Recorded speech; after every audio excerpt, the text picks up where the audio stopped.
السلام عليكم ورحمة الله تعالى وبركاته. مرحبا بكم معايا مرة أخرى في قناتكم قناة حكيمة مع الحلو.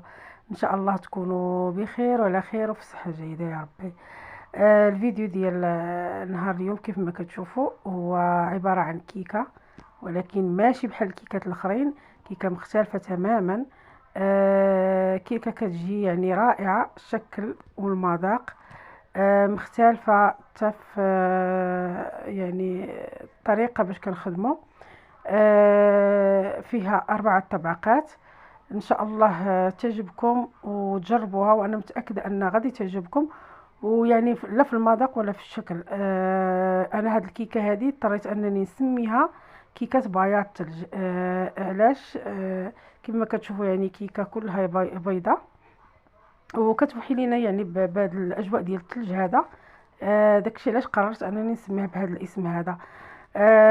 كنتمنى ان الفيديو يعجبكم وتجربوا هاد الكيكه، واللي باقي ما اشتركش في القناه يشترك فضلا وليس امرا، وديروا لايك الفيديو.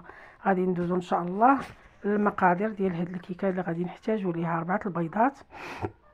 غادي نحتاجو فقط غير 2 كاملين و2 غير الاصفر. غادي نحتاجو كذلك واحد 200 غرام ديال السكر سنيده، كاس ديال الزيت، قشره ديال الحامضه محكوكه.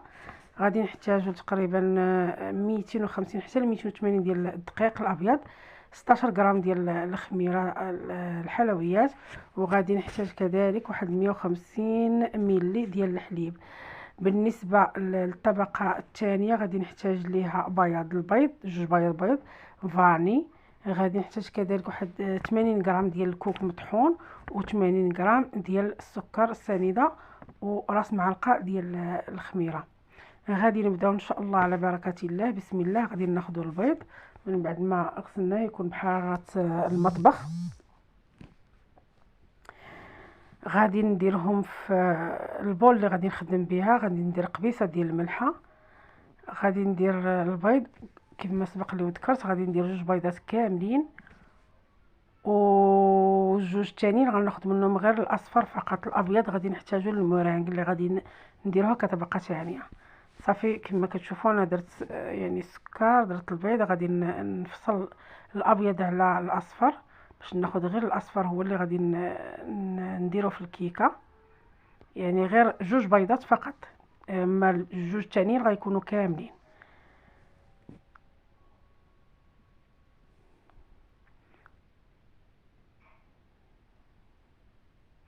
صافي غادي نحتفظ بالابيض جانبا، وغادي ندوز نطرب هذا البيض مع السكر سنيده. غادي نطربو بالطراب الكهربائي، واللي ما عندوش يخدم غير بيدو، يعني مجرد احنا ما غاديش نحتاجو يعني تنطلعوا البيض او لا هذا، مجرد غير دوب لينا السنيده، وغادي نضيفوا باقي المقادير. صافي نحاولوا نطربوها. غادي نزيد هذاك المبشور ديال الحامض، يعني الليمون، الليمون الحامض ديال الحامض كما كنقولوا حنايا في المغرب الحامض. صافي غادي كذلك غادي نحاول نزيد الزيت، غادي نزيدو على شكل خيط، وانا كنطرب مزيان باش دوب ليا هذيك السكر. نضيف كذلك الحليب. من بعد ما صافي طربت هاد المقادير كامله غادي ندوز للنواشف. غادي ناخذ 16 غرام ديال الخميره، ونضيف عليها الدقيق. غادي نقسم الدقيق على 2 دفعات، ندير النص، ومن بعد غادي ندير النص الثاني، وانا كنطرب حتى يندمج ليا الدقيق مع البيض ومع السوائل. صافي غادي نضيف النصف الثاني، وكيف ما كنعرفوا ان الدقيق راه كيبقى دائما على حساب السوائل اللي عندنا، يعني حتى البيض راه كيتحكم في الكميه ديال الفرينه. صافي من بعد ما خلطت الكيكه غادي نضيف ليها داك العصير ديال الحامض. اللي حكيت ليها القشره ديالها، غادي نضيف غير النصف، وغادي نحتفظ بواحد معلقه صغيره المورانك ديال الكوك. صافي غادي ناخذ واحد المول، غادي ندهنو وندير ليه الدقيق اولا نفرش ليه ورق ديال الزبده، ونكون مسخنه الفران على 180 درجه. غادي ناخذ الربع ديال غادي نحاول نقسم الخليط على 3. غندير الكميه القليله هي اللي غنديرها الاولى. صافي غادي نحطو يطيب، وغادي ندوز للمورانغ ديال الكوك. غادي ناخذ هادوك 2 ابيض البيض، غادي نديرهم في واحد البول مع قبيصه ديال الملحه، ونطربهم مزيان، ثم نضيف ليهم سكر سنيده. غادي نطربهم مزيان حتى يوقف ليا داك البياض البيض، تيتشكل لي هذاك المنقار. صافي وغادي نحبس من التطراب. من بعد ما طربته وتشكل لي هذاك المنقار كما كتشوفوا، راه الطراب راه يعني هذاك الخويط راه باقي نازل فيه.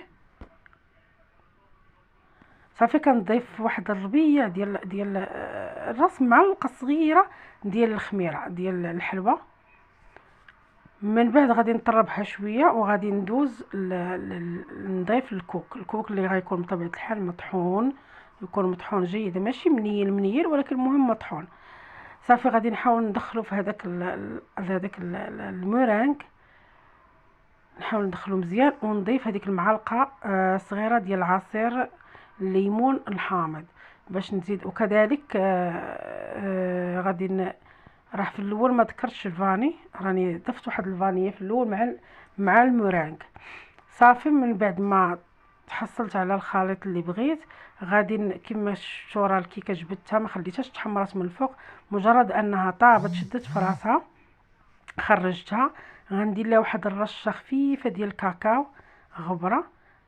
صافي وغادي نحاول نوزع هذيك المورانغ تاع الكوك اللي بالكوك، غادي نحاول نوزعها، غادي نديرها كطبقه فوق من هذاك الكيك اللي درت.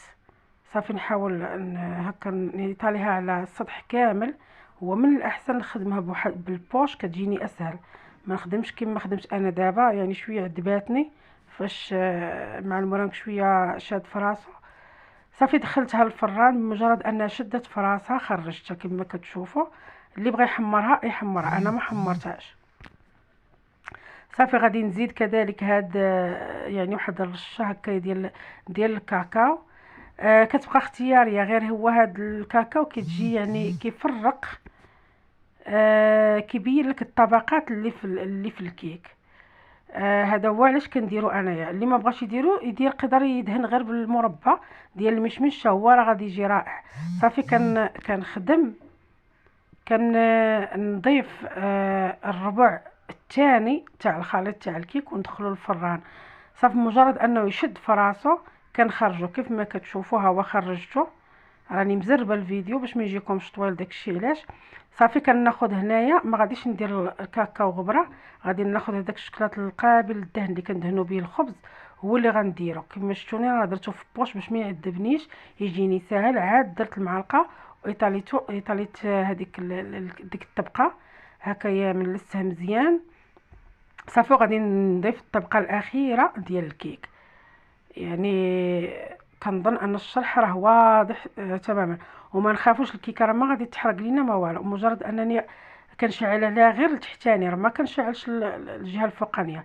صافي دخلتها الفران، من بعد ما طابت ها هي خليتها حتى تحمرت هاد الطبقه هذه وخرجتها. غادي نحطها جانبا تتبرد تماما، وغادي نزولها من المول. كيف ما كتشوفوا انا زولتها من المول، راه شفتوا التحت ديالها راه ما محروق ما والو، كطيب محمره كيف من الفوق كيف لتحت. صافي غادي نزينها. كيبقى التزيين تاني اختياري، انا غادي ندير خديت الشوكولاط الابيض ذوبته، ندهن به هاد الكيكه هذه كطبقه خفيفه غير باش يشد ليا داك الكوك. نتوما لكم الاختيار، تقدروا تدهنوا بالمربى ديال المشمش غيجي رائع جدا، حيت كيتواتى مع العصير ديال الليمون وكيتواتى مع الكوك. اولا تدهنوه غير بالعسل، اللي ما عندوش يدير غير العسل، اللي عنده العسل يدير العسل. صافي كيف ما شفتوني انا راه يعني ايطاليت هذاك الشكلاط، دهنت به الكيكه كامله. غادي نحاول نوزع الكوك على الكيكه كما كتشوفون. ندير واحد الطبقه، يعني طبقه نيت، باش تجي على شكل يعني كما كيف ما التسميه اللي عطيتها، يعني بياض الثلج، تجي بحال هكا يعني بيضه هكايا. وغادي كذلك غادي نزيد ليها واحد الرشه ديال السكر كلاصي باش يعطيها هذاك اللون الابيض. صافي تزين. راه كما شفتوا درت واحد الكرايات تاع الشكلاط هكا مفندين في الكوك، وهما اللي زينت بهم. ها هي دابا كندير درت سكر كلاصي باش يعطيني هذاك البياض الناصع. صافي كما كتشوفوا الكيكه ديالنا راه كملتها، يعني هي واجده. غادي نخليها حتى تبرد. انا في الاول راه ما خليتهاش بردات يعني تماما، دغيا بديت كنزين فيها. نتوما خليوها حتى تبرد عاد تزينوها. كما كتشوفوا الكيكه هي وجدات عندنا كتجي رائعه، لا الشكل ولا المذاق. يعني كيكه مختلفه بالطبقات هادو هكايا. كنتمنى ان الكيكه تعجبكم وتجربوها، واكيد اكيد راه غادي تعجبكم. انا متاكده ان غادي تعجبكم لانها مختلفه. كما كتشوفوا هي قطعتها، شوفوا الطبقات كيف ما كتجي، يعني راه كتجي الاولى والثانيه والثالثه والرابعه، وعاد الطبقه ديال الشوكولات. هذيك الطبقه ديال الشوكولات راه كتبقى حتى هي اختياريه كيف ما قلت لكم. يعني تقدروا تكتفيو غير بهذيك الرشه ديال الكاكاو صافي. هو الغرض من هاد الرشه اللي كندير انايا باش كيبانوا لكم دوك الطبقات يعني مختلف، يعني كاين الفرق ما بين الطبقات، يعني شحال من طبقه. الا درنا غير طبقه فوق من طبقه راه كتجي باينه، ماشي ما كتجيش باينه. ولكن ملي كنديروا ليها هذيك ملي كنديروا لها ديك الرشه ديال الكاكاو غبره، كيجي الفرق، كيجيو باينين دوك الطبقات. ان شاء الله تعجبكم الكيكه، وكما قلت لكم تجربوها. وغادي نخليكم مع الصور، نقول لكم الى لقاء اخر والى كيكه ان شاء الله جديده. فضلا وليس امرا، شاركوا في القناه وديروا لايك الفيديو.